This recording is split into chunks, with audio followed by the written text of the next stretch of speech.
Let's look at several examples of why there's so much excitement around working with big data. The first is nowcasting. Now, traditionally what people have done is forecasting. You collect a bunch of data, you build a model, and you use that model to predict the future. With nowcasting, you collect a lot of data and you build a model, but instead you use it to predict what's happening now.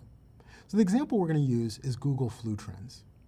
The way that traditionally we determine that there's an outbreak of the flu is when someone's ill, they go to the doctor fills out an incident report and passes that on to their local health department, which then passes it up the hierarchy through the county, the state.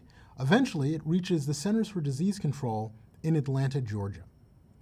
That process takes about 2 weeks, so it takes roughly 2 weeks to know that there's an outbreak of a flu, by which time the outbreak may actually already be over. With Google Flu Trends, what Google did is they started with lots of data. From 2003 to 2008, they looked at weekly search queries, and there's about 50 million of these. From those search queries, they were able to derive 45 terms that were relevant to people who were searching for flu information when they had the flu.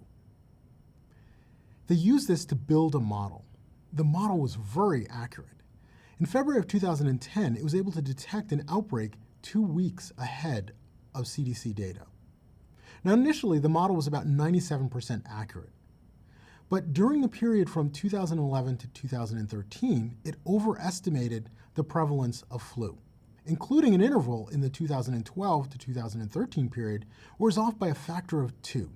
That is, Google Flu Trends estimated that there were twice as many flu cases as there actually were. So what happened? What happened is Google rolled out flu stories in Google News during this period. And so now people started reading about flu in the news and searching on those stories, either for those stories or things in those stories, and that skewed their results. Once they had identified those factors, they were able to take them into account, and the model was very accurate after that.